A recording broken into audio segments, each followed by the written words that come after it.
Hace 35 años, Francis Fukuyama declaró en El fin de la historia que la contienda de ideologías había terminado. Los sistemas democráticos liberales y capitalistas habían ganado y serían el estándar global para el próximo milenio. Pero, ¿realmente está funcionando esto? Para ayudarnos a responder a esta pregunta está el Dr. William I. Robinson, profesor de Sociología en la Universidad de California, Santa Bárbara, y autor de Crisis Epocal, el descubrimiento del capitalismo global. Bienvenido, William. William, welcome. Muchas gracias por invitarme. Muchas gracias por conectarte y por escribir este libro, por ofrecer tu análisis y por hacer presentaciones sobre él. Podemos empezar quizá por esto. El capitalismo y el sistema democrático liberal. ¿Dónde estamos 30 años después de Fukuyama?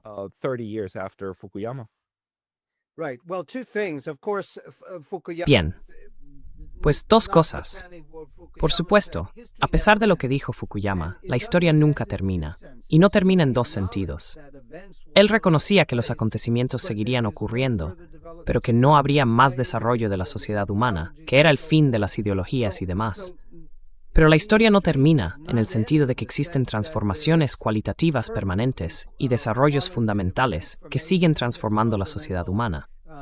Entonces, ¿dónde estamos 30 y tantos años después? El capitalismo global está en una crisis total.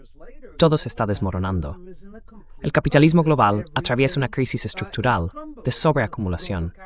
Estoy seguro de que hablaremos de ello en la entrevista.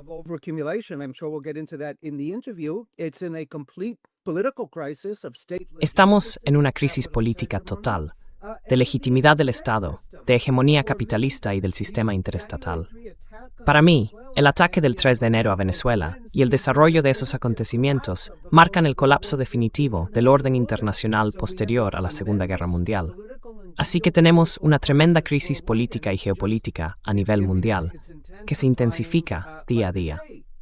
Tenemos una crisis social global, lo que yo llamo una crisis de reproducción social global. El sistema capitalista está siendo reestructurado y transformado de tal manera que miles de millones de personas no pueden sobrevivir dentro de él. Se vuelven redundantes, superfluas. Y esto está generando conflicto social, levantamientos cívicos y crisis políticas en todos los rincones del mundo.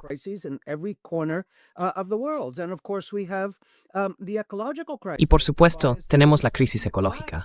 La biosfera se enfrenta al colapso, y eso empeora cada vez más. Ya estamos sintiendo los efectos. Hay cientos de millones de refugiados, no solo por las catástrofes climáticas, sino también por todos los impactos sociales y políticos que se combinan con el colapso de la biosfera al que nos enfrentamos. Si miramos 10, 15 o 20 años hacia el futuro, con las cosas como están ahora, veremos un colapso de la agricultura y de las despensas mundiales.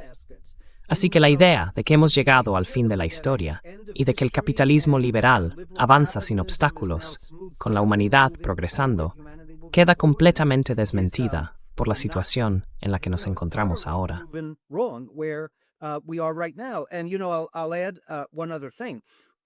Y sabes, añadiré una cosa más. Creo que donde Fukuyama, sí, tenía algo de razón, o donde hay un pequeño núcleo de verdad en lo que dijo, es en que se trata del fin de las viejas ideologías, ¿verdad? Las ideologías del siglo XX, las dominantes, el liberalismo del siglo XX, han desaparecido, se han derrumbado. Y luego las viejas ideologías socialistas y comunistas del siglo XX no tienen una relevancia real fuera de la mente o los discursos de la gente en el mundo real. Así que estamos en un momento de crisis global, pero también en un momento de reorientación ideológica, una especie de desierto ideológico.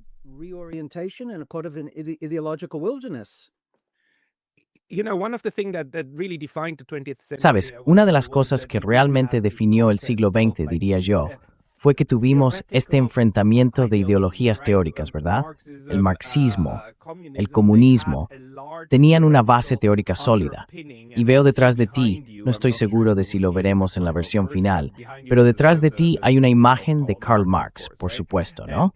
A la izquierda, espero que sea visible. Pero ya sabes, el internacionalismo liberal también tenía sus pensadores, los economistas, ¿verdad? Ellos tenían sus pensadores. Y nosotros tenemos a otros como Ricardo y demás, que representaban distintas escuelas de pensamiento detrás de ellos.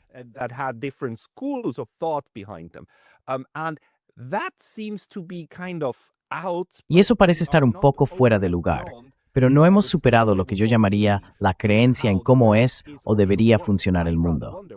Me pregunto más bien si ahora estamos volviendo atrás, alejándonos de las explicaciones racionales sobre cómo funcionan los sistemas sociales, hacia creencias religiosas o cuasi religiosas sobre cómo deben ser las cosas. La democracia debe ser defendida, aunque ya no definimos lo que entendemos por democracia. La seguridad debe estar garantizada, aunque nunca definimos qué significa realmente seguridad. ¿Ves algún tipo de conexión entre el fin de la ideología con base académica y esta transición hacia modelos o marcos muy fuertes para interpretar el mundo?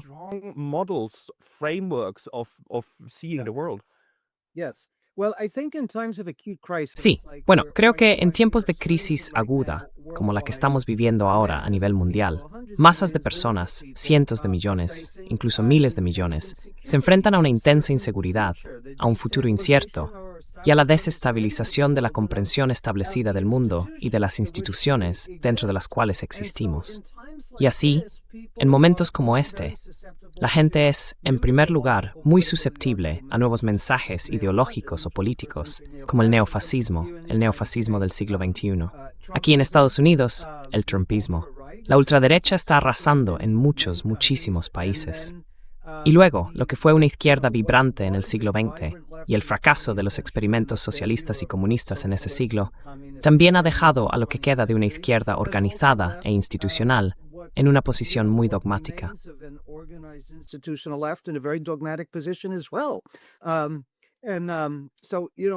Y así, ya sabes, creo que eso es lo que ocurre en tiempos de crisis y de inseguridad masiva. La gente intenta aferrarse a algo que pueda darle una sensación de estabilidad y de comprensión del mundo. Pero si son ilusiones, son ilusiones. El fascismo es una ideología que no solo no puede explicar lo que está ocurriendo en esta crisis, sino que tampoco puede resolverla. Y la vieja izquierda dogmática del siglo XX tampoco puede hacerlo, y en muchos países es insignificante.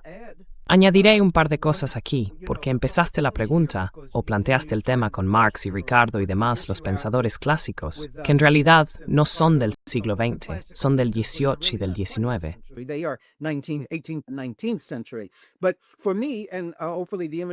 Para mí, y espero que la imagen de Karl Marx siga aquí, lo que me interesa del marxismo, y soy marxista en un sentido intelectual, déjame explicar lo que quiero decir con eso.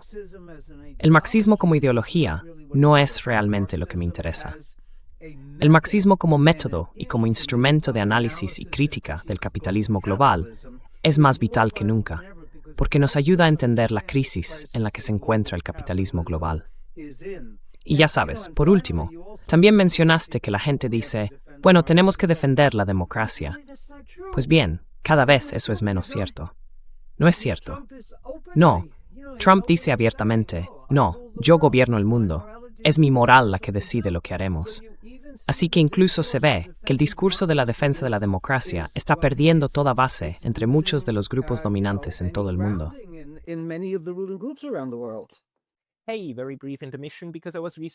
Oye, una breve pausa, porque me han baneado recientemente de YouTube. Y aunque ya he vuelto, esto podría volver a pasar en cualquier momento. Así que, por favor, considera suscribirte no solo aquí, sino también a mi lista de correo en Substack, es pascalyotaz.substack.com. El enlace estará en la descripción de abajo. Y ahora, volvamos al video. Algo que me sorprende es que ahora empiezo a ver un cambio incluso en lo que consideraba medios liberales, como el New York Times, que desde que fue posible y cómo se achievó en un éxito.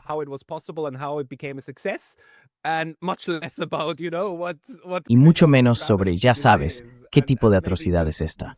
Quizá, antes de entrar en el marxismo académico, ¿en qué sentido crees que este ataque a un país sudamericano, esta operación de cambio de régimen, es diferente de las anteriores, porque a lo largo de la Guerra Fría, e incluso después, hemos tenido muchas intervenciones de ese tipo.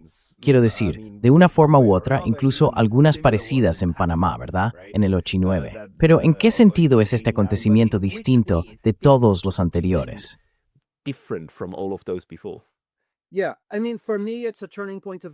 Sí, quiero decir, para mí es un acontecimiento decisivo, es un momento crucial, un punto de inflexión.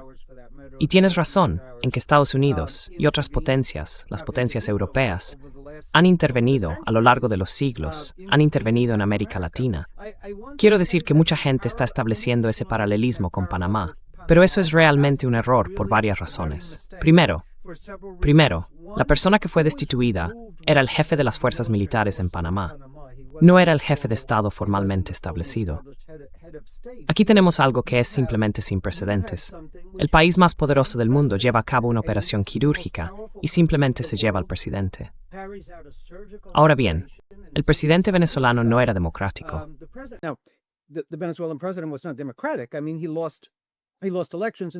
Quiero decir, perdió las elecciones en 2024 y Venezuela está en crisis. Pero realmente se trata de algo sin precedentes, cuando simplemente detienes al presidente de un país y lo llevas a Estados Unidos. Además, nunca habíamos visto a un jefe de Estado en Estados Unidos decir, ahora soy el presidente interino de otro país. Pero Trump declaró, y estoy seguro de que lo viste, muchos oyentes lo vieron, que quizá hace 3 o 4 días publicó un mensaje diciendo, soy el presidente interino de Venezuela. Es decir, eso es simplemente algo sin precedentes. Pero además, hay que ver que lo que está ocurriendo en Venezuela sucede en paralelo y como parte de otras cosas que están ocurriendo en el mundo y que también son sin precedentes.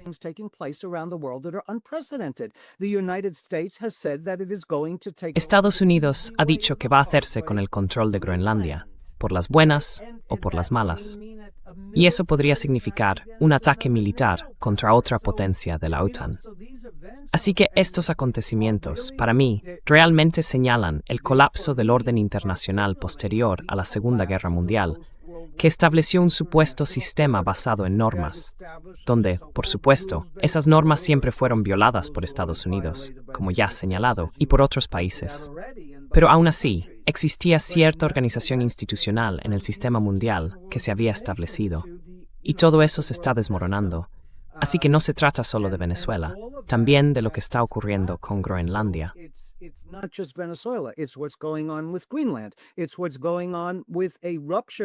Es lo que está ocurriendo con una ruptura en, si queremos llamarlo democracia burguesa, podemos hacerlo, pero una ruptura de la democracia burguesa.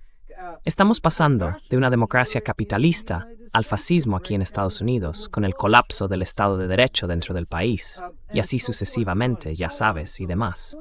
Así que el punto es que la intervención estadounidense en un país latinoamericano no es algo nuevo, tienes toda la razón. Pero primero, la naturaleza de esa intervención. Y segundo, que esta intervención forma parte de una serie de acontecimientos que están teniendo lugar ahora mismo y que señalan un punto de inflexión fundamental, y uno muy, muy inquietante y peligroso además.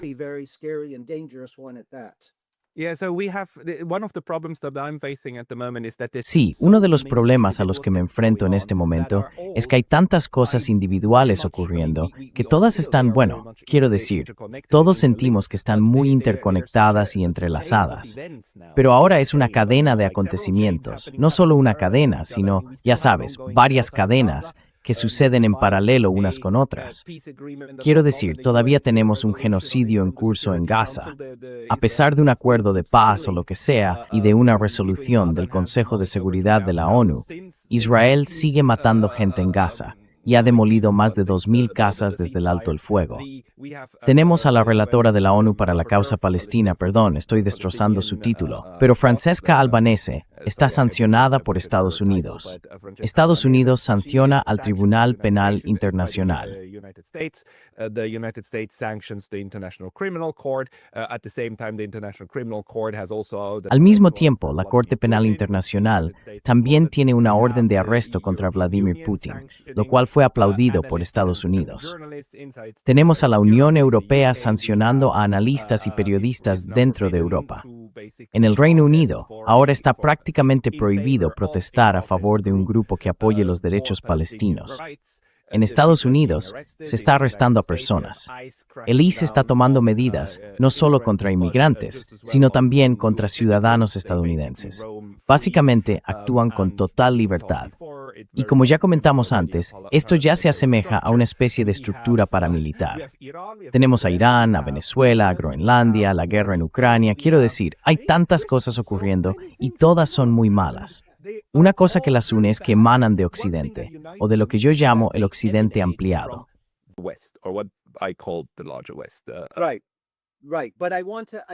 Sí, pero quiero ir un paso más allá, porque tienes razón en que, en cuanto a los acontecimientos reales que están teniendo lugar y los agentes y actores que los llevan a cabo, todo emana de Occidente. Pero estoy sugiriendo algo más profundo. Estoy sugiriendo que el capitalismo global atraviesa una profunda crisis estructural histórica, lo que he denominado una crisis épica. Y al comienzo de la entrevista mencionaste mi nuevo libro. Así que sí, las acciones que se están desarrollando ante nosotros, que acabas de describir, emanan de Occidente.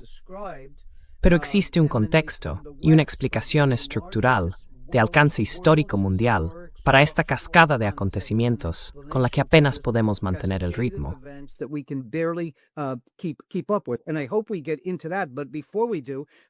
Y espero que entremos en eso. Pero antes de hacerlo, quiero decir que, ya sabes, cuando mencionaba Groenlandia y la amenaza de acabar con la democracia burguesa en Estados Unidos, y el ataque a Venezuela, y dije y así sucesivamente, tú añadiste otros elementos. Tenemos que ver todo esto como un conjunto. Y aunque dije que este ataque a Venezuela es, en cierto modo, el clavo en el ataúd, el que finalmente sella el ataúd del orden internacional posterior a la Segunda Guerra Mundial, ahora se está derrumbando ante nuestros ojos, literalmente mientras hablamos.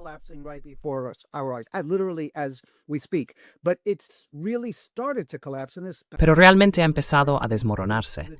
Y esto ocurrió con una rapidez extrema a raíz de los dos grandes acontecimientos que también mencionaste: la invasión rusa de Ucrania y la respuesta política, militar y económica radical de Occidente a esa invasión. Radical, pero no en el buen sentido. La invasión fue mala, la respuesta occidental fue mala, en mi opinión, según mi análisis. Y en segundo lugar, el genocidio en Palestina.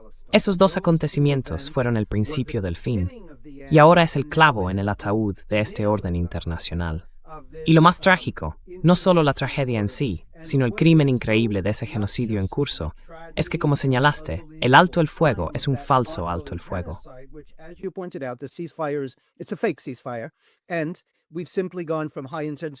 Y simplemente hemos pasado de un genocidio de alta intensidad a uno de baja intensidad. Pero creo que realmente debemos subrayar que la impunidad de la que han disfrutado los genocidas hasta ahora allanó el camino para lo que Trump está haciendo en Venezuela y lo que están haciendo en Groenlandia. Porque, ya sabes, Occidente le está diciendo a Israel: está bien, cometiste un genocidio. Puede que emitamos algunas leves, ya sabes, denuncias simbólicas de genocidio, pero adelante, seguiremos dándote armas. Y eso abrió el camino para esto.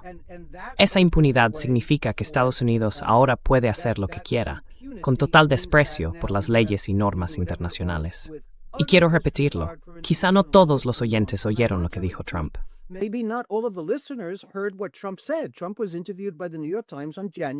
Trump fue entrevistado por el New York Times el 6 de enero. Y tienes razón en lo que dijiste sobre el New York Times, por cierto. En lo que se centran y en lo que no. Las personas que entrevistaban a Trump le preguntaron: ¿está usted sujeto a alguna ley internacional? Y él respondió: no, a ninguna en absoluto. Le preguntaron: bueno, ¿a qué está usted sujeto? ¿Dónde están sus límites? ¿Cuáles son los frenos aquí? Y él dijo: a mi propia moralidad. Y eso es todo. Así que, por muy escandaloso, peligroso y aterrador que sea, El precedente de ello es la impunidad requisita. The impunity of this genocide. Yeah, I mean, it's utterly horrible because Sí, quiero decir, es absolutamente horrible, porque todos pensábamos que el genocidio, si volvía a ocurrir, sucedería como en Ruanda, donde en un corto periodo de tiempo hay una matanza masiva. Y ahora nos damos cuenta de que no, que puede ocurrir a lo largo de varios años, con una especie de ralentización del genocidio. Quiero decir, ya había un genocidio en marcha antes, había un reemplazo masivo y demás. Se aceleró y ahora quizá se haya vuelto a ralentizar.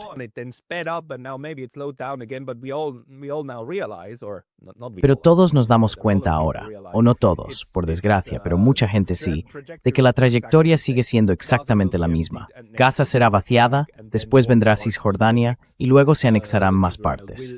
Israel no puede detenerse. Y de hecho, Radhika Desai, la otra gran estudiosa marxista, hizo un punto muy importante sobre por qué Israel, incluso estructuralmente, no podrá detener su expansión, muy impulsada por el capitalismo. Pero llegaremos a eso en un momento. ¿Qué piensas entonces de tu libro en esta crisis de época? ¿Cómo se está desarrollando y por qué sigue estando vinculado al capitalismo? Right. Capitalism. Exacto. Verás, el capitalismo ha pasado por grandes crisis, lo que yo llamo crisis estructurales, no crisis cíclicas, que son las recesiones que ocurren aproximadamente cada 10 años. Pero si observamos la historia del capitalismo mundial, hay grandes crisis estructurales que se producen aproximadamente cada 40 o 50 años. Todo el mundo conoce la Gran Depresión de la década de 1930, pero pocos recuerdan la Gran Depresión de finales de la década de 1870 hasta principios de la de 1890, o la primera Gran Depresión realmente documentada de la década de 1830. Después de la Gran Depresión de los años 30, vino la crisis de los años 70, y eso nos llevó a una nueva etapa histórico mundial, que yo denomino globalización capitalista, una nueva fase globalista del capitalismo mundial. Entonces me está hablando del momento en que Bretton Woods realmente se colapsó, ¿verdad? Y el patrón oro fue... Eso es 1971. Y luego hay una gran recesión, una recesión muy grande, en 1973. Después se forma la Comisión Trilateral y el Foro Económico Mundial ya había sido fundado en 1961. A partir de ahí surgen otras instituciones internacionales y transnacionales. El G7. Sí, así que entramos en esta nueva etapa transnacional del capitalismo mundial, ¿verdad? Una nueva etapa, lo que yo llamo una clase capitalista transnacional, la fracción hegemónica del capital a escala mundial, con nuevas instituciones transnacionales. Pero ya sabes, eso lo podemos debatir. He estado fascinado, teorizando, investigando y escribiendo sobre esto durante los últimos 35 años, más o menos. Esta es una nueva etapa del capitalismo mundial.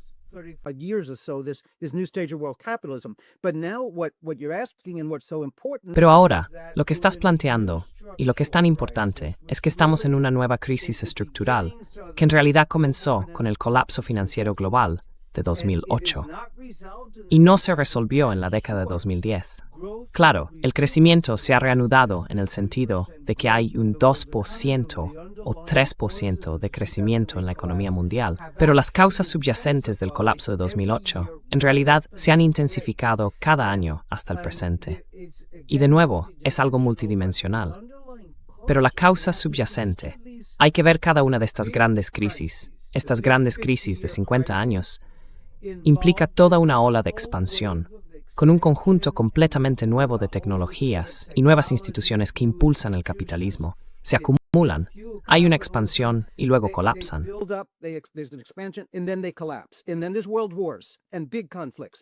Y luego están las guerras mundiales y los grandes conflictos. Después se recogen los pedazos y surge una nueva etapa del capitalismo y una nueva ronda de expansión. Bueno, ahora mismo estamos al borde de una guerra mundial. Esperemos que no ocurra. Esperemos. Pero todo parece indicar que nos dirigimos hacia una gran conflagración internacional. El elemento estructural subyacente es en lo que quiero centrarme. Si me das un momento para desarrollar esto, es lo que, en la economía política marxista, y por eso necesitamos a Marx como herramienta de análisis, llamamos sobreacumulación. La clase capitalista transnacional, los conglomerados financieros globales, han acumulado enormes cantidades de capital. They've accumulated enormous amounts of capital. Here we're talking about $15 to $20 trillion. Aquí estamos hablando de entre 15 y 20 billones de dólares, que están ociosos. No están ociosos en el sentido de no hacer nada, se están utilizando para la especulación. Siguen moviéndose porque hay un crecimiento impulsado por la deuda en todo el mundo. La deuda global asciende ahora a unos 325 billones de dólares. Es insostenible. La deuda no puede seguir impulsando la expansión de la economía mundial. La especulación financiera está llegando a sus límites. La burbuja de la IA, la burbuja de la inteligencia artificial, va a estallar, quizá mañana, quizá en 6 meses. Pero creo que todo el mundo espera que para 2026 esa burbuja estalle, y puede que provoque otro gran colapso. A lo que quiero llegar, resumiéndolo así, es que la dimensión estructural subyacente de la crisis es esta sobreacumulación.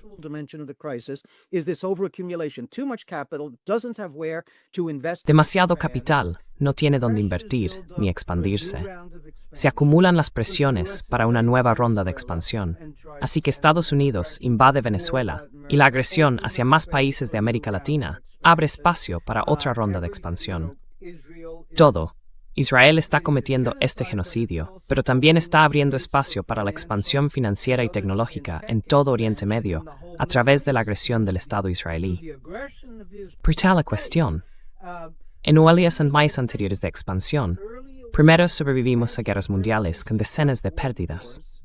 Sobrevivimos a ellas, y el capital vuelve a expandirse.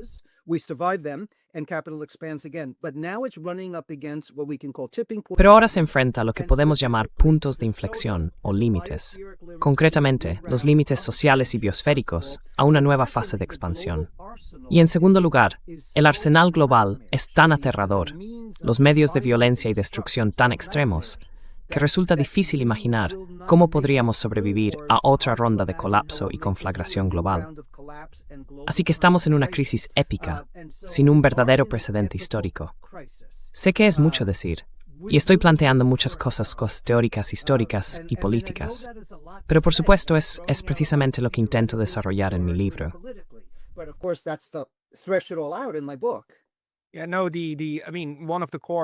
Quiero decir, uno de los núcleos, y Radhika habló de esto conmigo también en este canal, uno de los núcleos de este análisis es simplemente darse cuenta de que, una vez que se tiene tanto capital sin un destino claro, el impulso estructural tiende a crear ese espacio.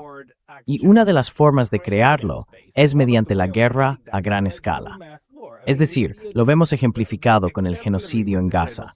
Cómo la gente, mientras está cometiendo un genocidio, personas encarceladas en un campo de concentración, mientras las exterminan, ya están hablando de reconstruir el campo de exterminio, ¿verdad?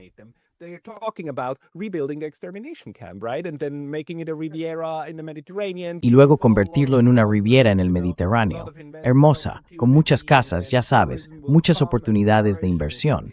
Entonces el turismo llegará y florecerá y será una gran rentabilidad de la inversión. Quiero decir, ese tipo de pensamiento también subraya el incentivo para que los capitalistas digan, vale, primero más dinero en las armas para destruir todo esto y luego más dinero en la reconstrucción y obtenemos un gran beneficio de ambas cosas.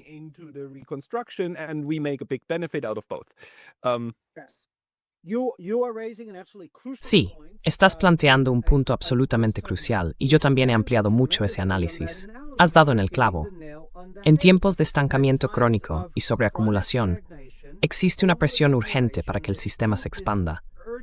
Los sistemas de guerra global, control social transnacional y represión se convierten en salidas enormemente importantes para descargar el capital excedente sobreacumulado. Y tal como has dicho, no podría haber un ejemplo mejor que el genocidio en Palestina.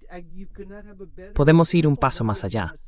No se trata solo de la reconstrucción.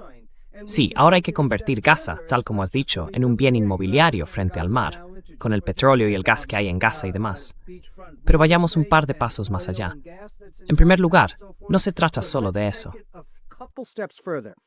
First of all, it's not just that. During that 2 years of high intensity genocide, Durante esos 2 años de genocidio de alta intensidad, Israel emitió bonos de guerra. No los llamaron bonos de guerra. No recuerdo cómo los llamaron. Pero básicamente eran el equivalente a bonos de guerra. Te daremos un bono para el futuro. Tú nos das este dinero y lo usaremos para el genocidio. No tengo la cifra delante, he escrito sobre ello en otro lugar, pero era algo del orden de miles de millones. Miles y miles de millones de dólares. Así que toda la clase capitalista transnacional global obtuvo enormes beneficios de ese genocidio. Ya sabes, Morgan Stanley. Era Stanley. Sí, Morgan Stanley. Hicieron una declaración en los primeros meses de ese genocidio, a finales de 2023, porque tienen todas esas inversiones en corporaciones tecnológicas y en las corporaciones del complejo militar industrial. tech corporations and the military industrial corporations, and they said the CEO of or the one of the high Y dijeron, el director ejecutivo o uno de los altos cargos financieros de Morgan Stanley dijo, oh, esto es genial para nuestra cartera, justo lo que necesitábamos en un momento en que no estábamos seguros de dónde más invertir, refiriéndose a invertir en ese genocidio.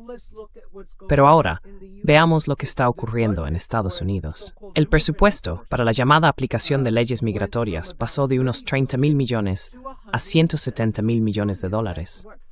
¿Eso es qué? Más de un 500%, casi un 600% de aumento. ¿Y a dónde va esos 170,000 millones? Está alimentando el vaciado del capital excedente sobreacumulado. Y estoy seguro de que muchos de tus oyentes no lo saben. Muchos sí, pero muchos no. Que todos los campos de concentración, que se llaman centros de detención de inmigrantes, están gestionados casi al 100% por corporaciones privadas con fines de lucro, entre ellas Geo Group, CoreCivic y todas las demás.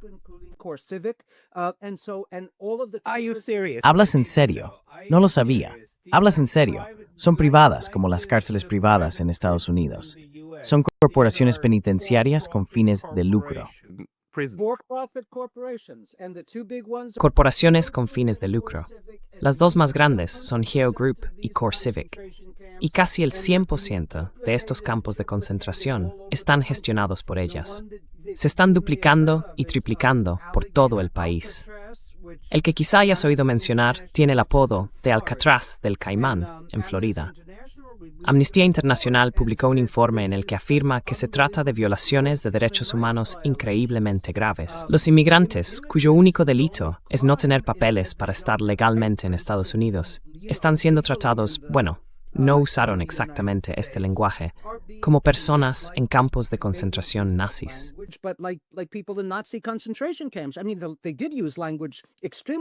Quiero decir, usaron un lenguaje extremadamente fuerte, porque hay tortura ocurriendo. Es increíble. Y esa Alcatraz del Caimán en Florida es una prisión privada con fines de lucro gestionada por Geo Group.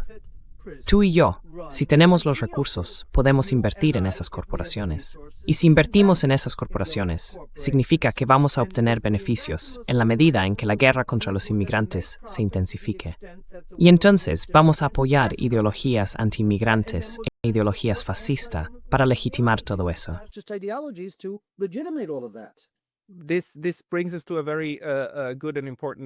Esto nos lleva a un punto muy bueno e importante, quiero decir, un punto realmente crucial, creo, que es el siguiente.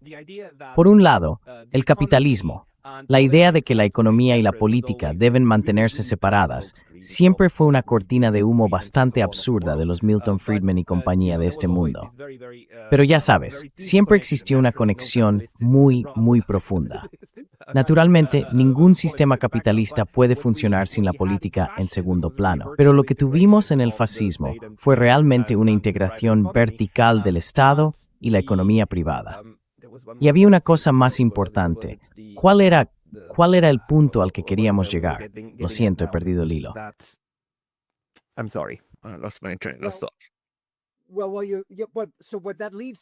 Bueno, de todos modos, lo que has dicho hasta ahora enlaza con otra cosa.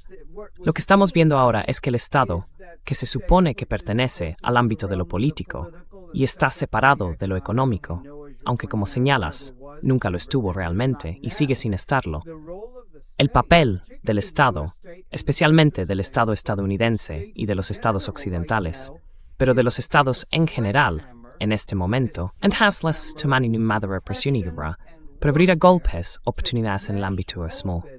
Opportunities on the economic side. So it's never been more clear the relationship. Así que nunca ha estado más claro la relación entre el Estado, o lo político, y su papel al servicio del capital económico y transnacional en este momento, en forma de guerra e intervención en Venezuela, en forma de guerra contra los inmigrantes y también de otras maneras, como la reorganización de las finanzas públicas, consiste en desviar dinero de aquí, de Estados Unidos, de los programas médicos y de salud, para destinarlo, por ejemplo, a subvenciones para las grandes empresas tecnológicas.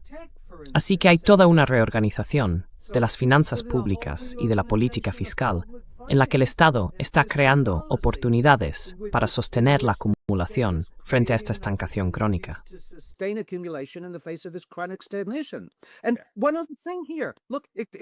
Y otra cosa más aquí.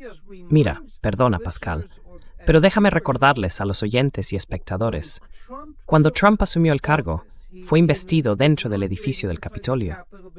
No quería salir al frío, y creo que temía que no hubiera una multitud enorme en su investidura, así que la trasladaron al interior del Capitolio. Estamos hablando del 20 de enero del año pasado, 2025.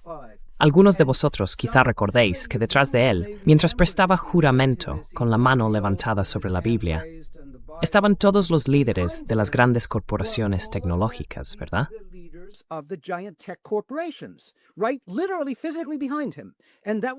Literalmente, físicamente detrás de él. Y eso fue extremadamente simbólico, porque esa era la clase capitalista transnacional diciendo, este es nuestro nuevo instrumento político. El trumpismo es nuestro instrumento político para alcanzar nuestros objetivos en este momento. Y el hecho de que la tecnología sea tan importante se debe a que el capitalismo digital está entrando en esta nueva era digital, en la que el gran capital tecnológico y la digitalización impulsan toda la transformación y reestructuración del sistema que está en marcha ahora mismo.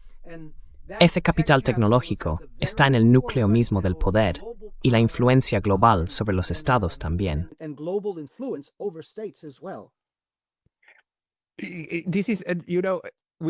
Esto es, ya sabes, ambos estamos hablando muy rápido porque se nos ocurren muchas ideas que están muy conectadas. Pero todo esto apunta a un cambio, y es un cambio que resulta extremadamente difícil de seguir para la gente de mi profesión, las relaciones internacionales. Porque las ERI, la mayoría de las teorías de ERI, empiezan con el Estado. Empiezan con la idea de que, ya sabes, los Estados-nación hacen lo que es bueno para los Estados-nación. Al menos esa es la doctrina de la escuela realista de las relaciones internacionales que dominó el siglo XX. Y luego miran lo que está ocurriendo ahora, y personas como John Mearsheimer y otros siguen diciendo, esto no tiene sentido, esto es una locura, esto está mal.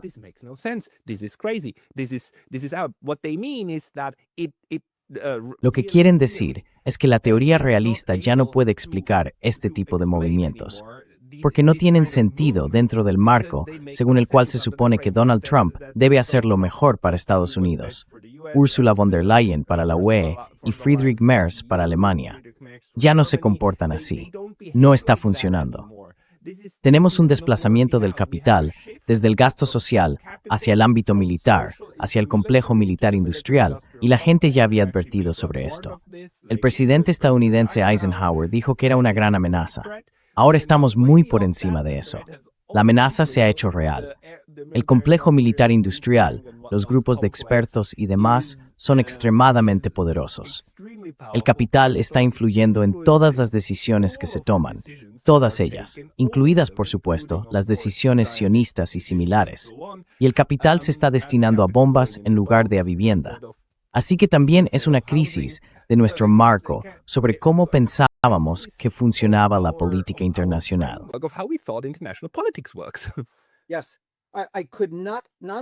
Sí, no solo no podría estar más de acuerdo, sino que llevo defendiendo esto durante las 2 últimas décadas y media o 3, que necesitamos ir más allá de lo que he criticado como el centrismo del Estado-nación. Estoy muy familiarizado con las relaciones internacionales, con el realismo, ya sabes, la teoría realista. También soy sociólogo, pero profundamente formado en la teoría de las relaciones internacionales. El realismo y el neorrealismo nos ayudaron a comprender, en gran medida, el siglo XX, pero eso fue una fase anterior del capitalismo mundial. Ahora hemos pasado a esta fase transnacional, en la que nuestros puntos de referencia, nuestras teorías que nos ayudan a entender, están desfasados, y aún así nos aferramos a ellos.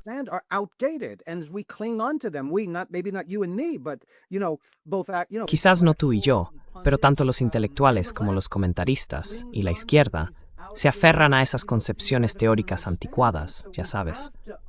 Así que tenemos que actualizarlas, tenemos que observar.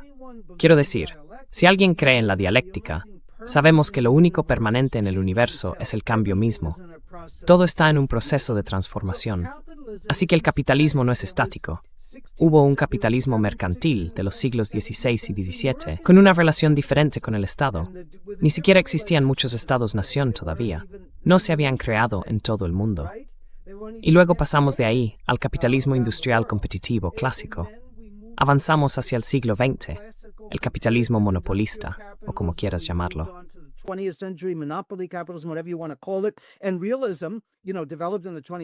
Y el realismo, como sabes, desarrollado en el siglo XX, fue un marco teórico y un instrumento analítico muy útil para comprender las dinámicas de aquella etapa histórica del capitalismo. Pero, a medida que avanzamos hacia esta fase transnacional, necesitamos actualizar nuestros marcos. Quiero añadir otra cosa. Has señalado que Eisenhower dijo célebremente, al dejar el cargo a finales de 1960 o principios de 1961, ¿verdad? Dijo que debíamos ser conscientes del peligro del complejo militar industrial y de su influencia indebida. Pues bien, Biden dijo algo parecido cuando dejó el cargo en enero del año pasado, 2025. Pero, como Biden es un patrocinador del genocidio y por el desastre total que representó, nadie prestó atención a sus palabras reales. Y en realidad, no merece mucho crédito.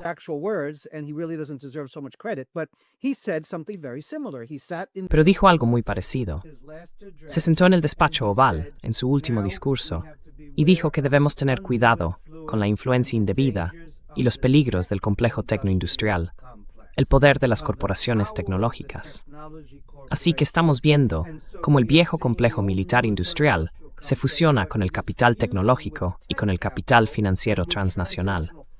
Estos tres se están uniendo, formando lo que yo consideraría un bloque hegemónico de capital en el escenario mundial, a escala planetaria, con una influencia enorme sobre los estados. Y por eso no se pueden entender las acciones de los estados simplemente como la defensa de sus propios intereses nacionales.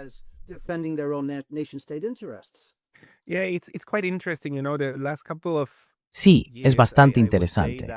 Sabes, en los últimos años diría que yo y algunos otros hemos sostenido que hemos terminado con la globalización, la reafirmación del Estado, de las fronteras estatales y del poder estatal. Y mientras eso ocurría por un lado, por otro, seguimos teniendo corrientes transnacionales muy fuertes, esas corrientes capitalistas que quizá se detienen en los límites de las grandes potencias. Sabes, los chinos razonorenesis su sociedad tenemos su miseria en Mavanting, y el capitalismo tecnológico no puede limitar. Tech capitalism is not able to rule. It is actually political rulers in Beijing. En realidad, son los gobernantes políticos de Pekín, y a veces incluso reprimen de forma drástica, ¿verdad? En Rusia, no estoy del todo seguro, pero ciertamente sabemos que el capital transnacional tiene una enorme influencia. Se acumula y posee un poder estructural incorporado a través de procesos legales como el lobby en Estados Unidos, el lobby en la UE, la financiación de campañas y así sucesivamente. Bien, entonces, ¿a dónde conduce esto? ¿Es solo el sistema occidental el que se está derrumbando? ¿O en realidad es el sistema mundial? Porque, ya sabes, a veces cometemos realmente el error de pensar que nosotros somos el mundo, pero en realidad hay toda una parte fuera de la forma en que funciona este sistema.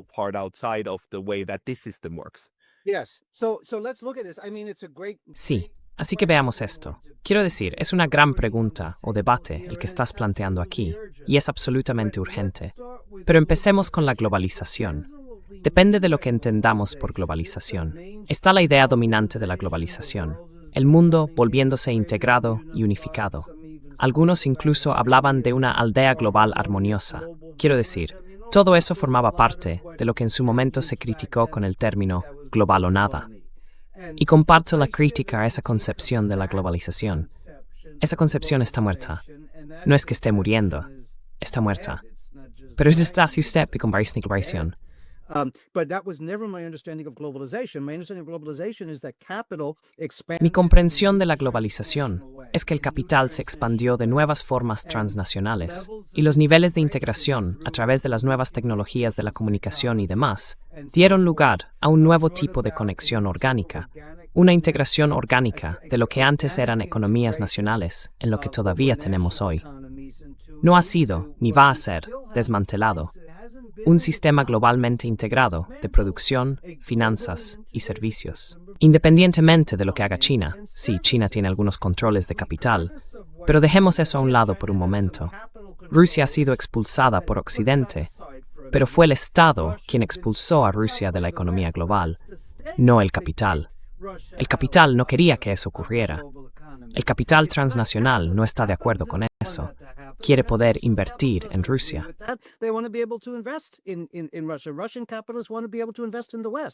Los capitalistas rusos quieren poder invertir en Occidente. Así que son los estados los que intentan ganar cierta influencia aquí, desmantelar este sistema globalizado de producción, finanzas y servicios, pero no pueden. Y aún así, todo lo que consumimos en Estados Unidos, con o sin aranceles, está hecho por una economía globalmente integrada. Ahora, hablemos un momento de China. Tienes razón en lo que señalas. La relación entre el Estado y el capital transnacional en China es diferente de la que existe en Occidente. Es un modelo muy distinto. Para mí, es un modelo de capitalismo de Estado, con un Estado muy fuerte, que ejerce un control político sobre el capital transnacional.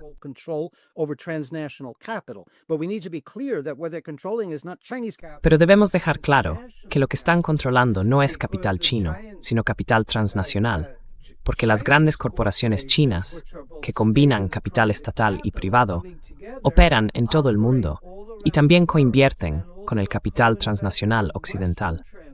Antes solíamos estudiar la estructura del capital a nivel de Estado-nación. Cuando llegamos a la era de la globalización, los marxistas, y no solo los marxistas, sino también los pensadores radicales, los estructuralistas radicales y demás, olvidan que hay que seguir analizando la estructura del capital.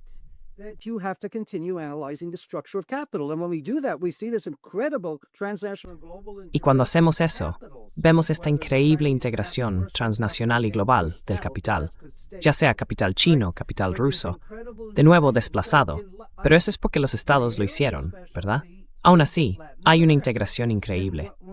Mi área de especialización es América Latina, y cuando estudiamos América Latina, el capital transnacional chino está tan profundamente invertido en toda la región que en realidad, China no podría existir sin su plena integración en la economía política del hemisferio occidental. Así que realmente no se puede hablar de China como algo separado de Occidente cuando hablamos del capitalismo globalizado. Y además, la crisis es global, porque si Estados Unidos colapsa ahora, todo colapsa.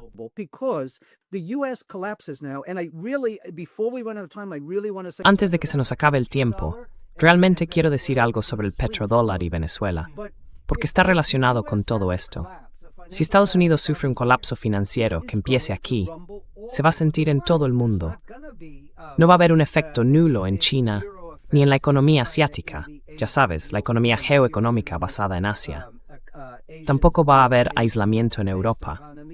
Va a tener repercusiones globales debido a este nivel de integración, una integración objetiva, independientemente de lo que los estados quieran. No sé si quieres que diga algo sobre los petrodólares, pero creo que forma parte de una historia fundamental aquí.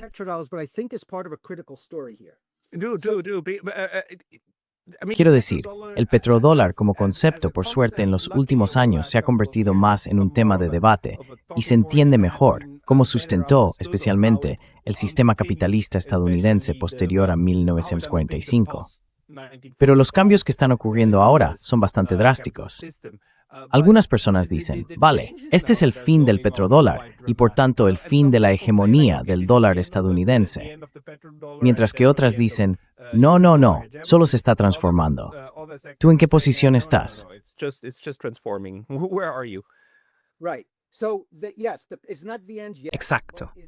Así que sí, aún no es el final, pero se está avanzando hacia el final del petrodólar. Pero eso no significa el fin del capitalismo global, ni de un capitalismo global integrado. Ahí está la confusión. Así que veámoslo un momento. Sí, 1945, pero en realidad hubo otros dos grandes puntos de inflexión. 1971, como comentamos antes, cuando Estados Unidos abandonó el patrón oro, y 1974, con la OPEP, el embargo petrolero, y luego, una recesión muy significativa en 1973-74. Arabia Saudí y Estados Unidos firmaron el acuerdo del petrodólar, y Arabia Saudí aceptó que el mercado mundial emergente se comerciara en dólares.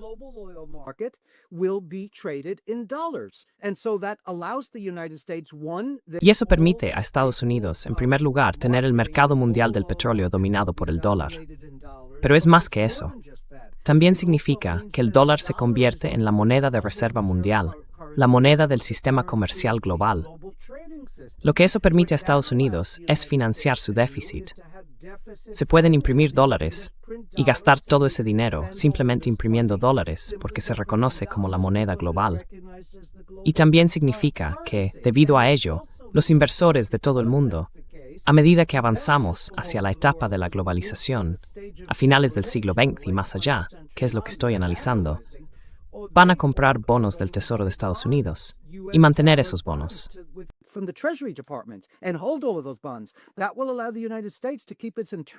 Eso permite a Estados Unidos mantener su economía interna a flote, seguir creciendo y sostenerse. Y ahora, empezando por los BRICS y con Venezuela, Venezuela comenzó a comerciar su petróleo no en dólares, sino en otras divisas, incluido el yuan. Y los demás países de los BRICS están empezando a decir, bueno, no vamos a comerciar petróleo y otras cosas exclusivamente en dólares. Así que eso no amenaza al capital transnacional. Eso es lo que debo recalcar. El capital transnacional se mueve por todo el mundo de muchas maneras diferentes. Amenaza el poder del Estado estadounidense, de la élite estatal, y amenaza otra cosa.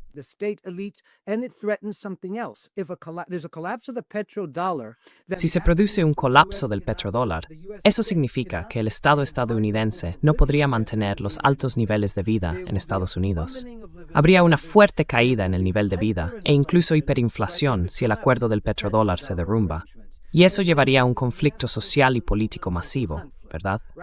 Así que, en parte, la apropiación, porque Trump lo dijo y lo olvidamos, Trump, unas semanas después de asumir el cargo, dijo, necesitamos Groenlandia.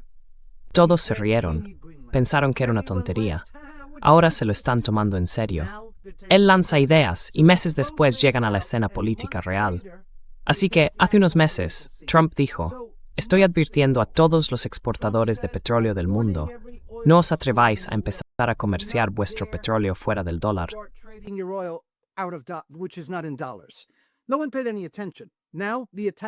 Nadie prestó atención. Ahora el ataque a Venezuela básicamente le está diciendo al mundo entero, nos estamos quedando con el petróleo y será en dólares.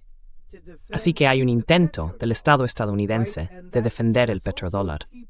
Y eso también es una parte clave de la historia, pero no es defendible. No es defendible porque la realidad actual de la descentralización económica global y de los centros competidores de poder político y geoeconómico hace imposible defenderlo. Y por eso digo que todo el orden internacional, la economía política internacional, estas relaciones, todo el sistema, se está derrumbando ante nuestros propios ojos.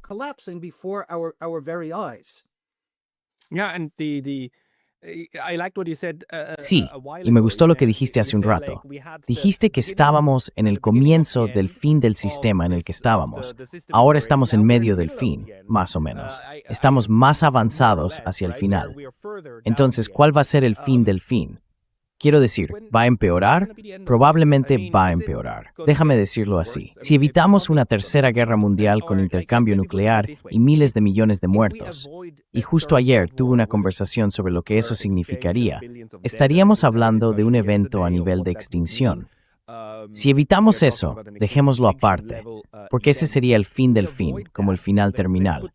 Pero digamos un fin que tenga una siguiente fase. ¿Cómo sería eso? Right. Sure. But so let's say Vale, we're able claro. to avoid Pero war. digamos que conseguimos evitar una guerra mundial. Y más nos vale, porque ninguno de nosotros estaría aquí para hacer más entrevistas en podcasts, ¿verdad? Y eso ya lo has dicho.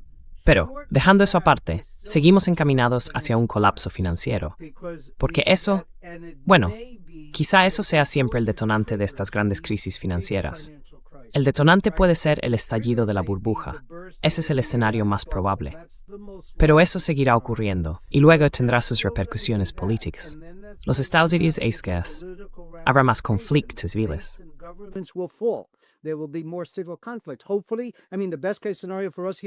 Con suerte, el mejor escenario posible para nosotros aquí en Estados Unidos y para el mundo es que, si hay un colapso financiero dentro de 5 o 6 meses, se creen las condiciones para que el trumpismo quede de algún modo fuera de juego o neutralizado. Porque el mayor peligro de una guerra mundial en este momento proviene del trumpismo. Eso está absolutamente claro. Quiero decir, no debería haber debate al respecto. Pero supongamos, hipotéticamente, que hay un gran colapso, una depresión global, y que dentro de 5, 6 o 7 años salimos de ella. Podríamos ver una nueva etapa de expansión y prosperidad, no para los pobres del mundo, sino prosperidad en el sentido de que el sistema se estabiliza y hay altos niveles de crecimiento impulsados por nuevas tecnologías digitales.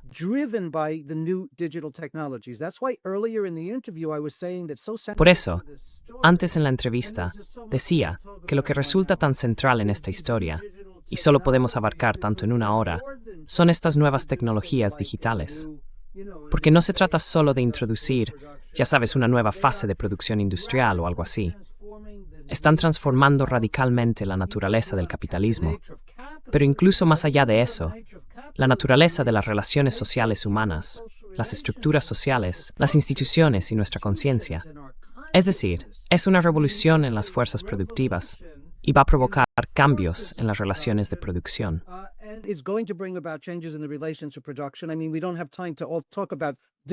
Quiero decir, no tenemos tiempo para hablar de todos los aspectos de la digitalización, pero muy concretamente, en respuesta a tu pregunta, si conseguimos sobrevivir, ya sea mediante una revolución política o una transición económica que nos saque de la crisis en la que estamos ahora, podríamos ver un periodo de renovada consolidación capitalista a nivel mundial, una consolidación y prosperidad capitalista global. Pero solo durará, como mucho, unas pocas décadas, porque hay otra contradicción de la que no hemos hablado, y es la contradicción de la biosfera, la crisis ecológica. Y eso llevará, no en 2030, ni en 2035, sino a mediados de siglo, como dije antes en la entrevista, al colapso de la agricultura, a menos que haya cambios radicales ahora, lo cual es posible.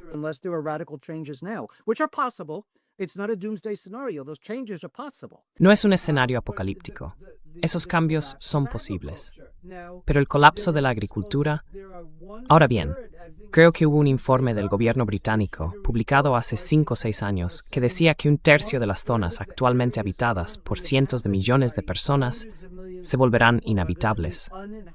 Los seres humanos simplemente no podrán vivir allí porque hará demasiado calor, 120, 130 grados Fahrenheit. Vosotros usáis Celsius, así que esos son 45, 47, 50 grados o más. Regiones enteras del mundo serán inhabitables, así que habrá cientos de millones de personas desplazándose. Luego habrá un estado policial global, porque las clases dominantes tendrán que enfrentarse a cientos de millones, incluso miles de millones de refugiados climáticos. Pero eso sería hacia mediados de siglo.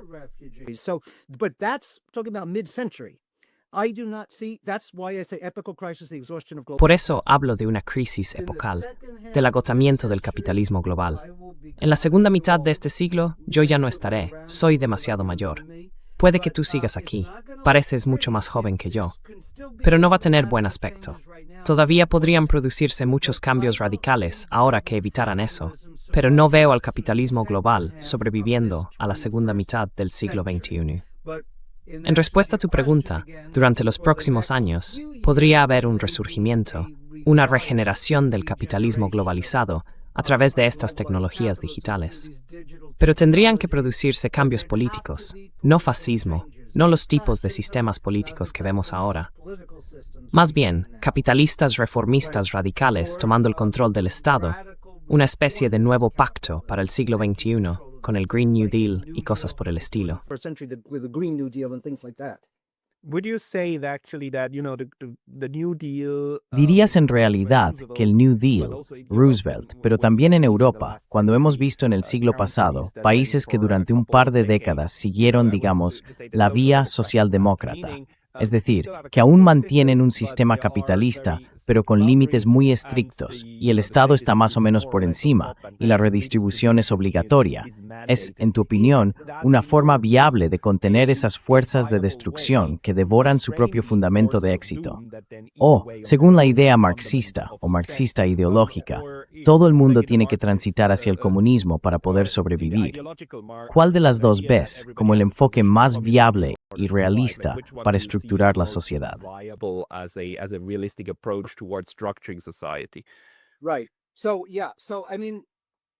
Exacto.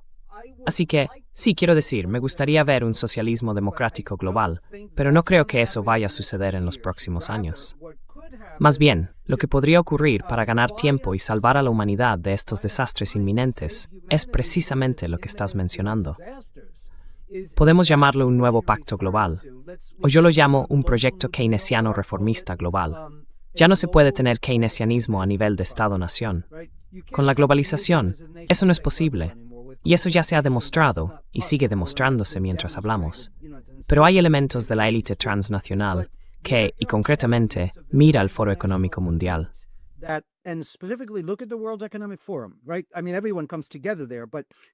Quiero decir, todo el mundo se reúne allí, pero el proceso de pensamiento entre esas élites agrupadas en torno al Foro Económico Mundial es que este sector de la élite transnacional es reformista. Y lo que han estado pidiendo en los últimos años, empezando alrededor de 2010, son dos cosas. Primero, regular el mercado global, introducir un elemento de regulación, pero ahora a nivel global, no a nivel de Estado-nación. Y segundo, una redistribución hacia abajo. Así que esos dos elementos, la regulación de la economía global y la redistribución a nivel transnacional, pueden darle tiempo al sistema, pueden estabilizarlo, con las nuevas tecnologías, sirviendo como su sustrato tecnológico.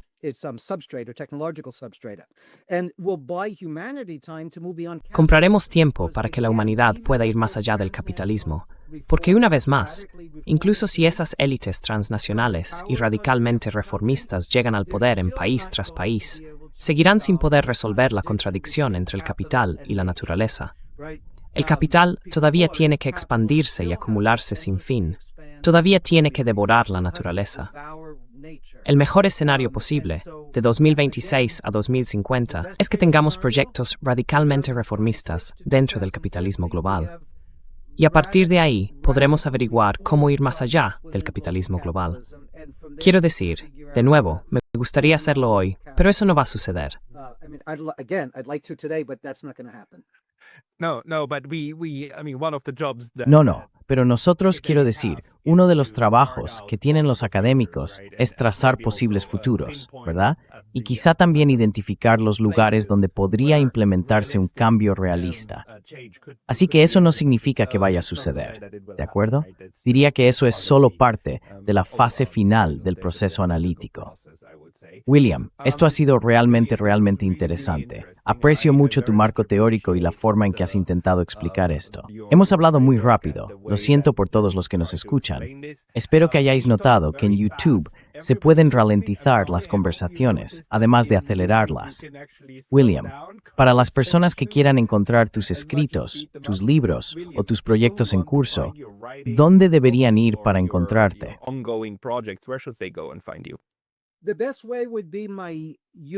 La mejor manera sería a través de mi página web de la Universidad de California. Es demasiado largo para deletrearlo aquí, pero es muy sencillo. Estoy en la Universidad de California, Santa Bárbara, ya que tenemos, 12 campus o algo así. Así que entras en el sitio web de UC Santa Bárbara, luego en la sección del Departamento de Sociología, después en profesorado, y allí me verás en la lista. Cuando hagas clic en mi nombre, hay un enlace a mi página web profesional. Tengo mis libros y muchos artículos publicados allí. Esa es la mejor manera. Okay. De acuerdo. Intentaré encontrar el enlace y ponerlo en el cuadro de descripción de abajo. William Robinson, muchas gracias por su tiempo hoy. Muchas gracias por invitarme.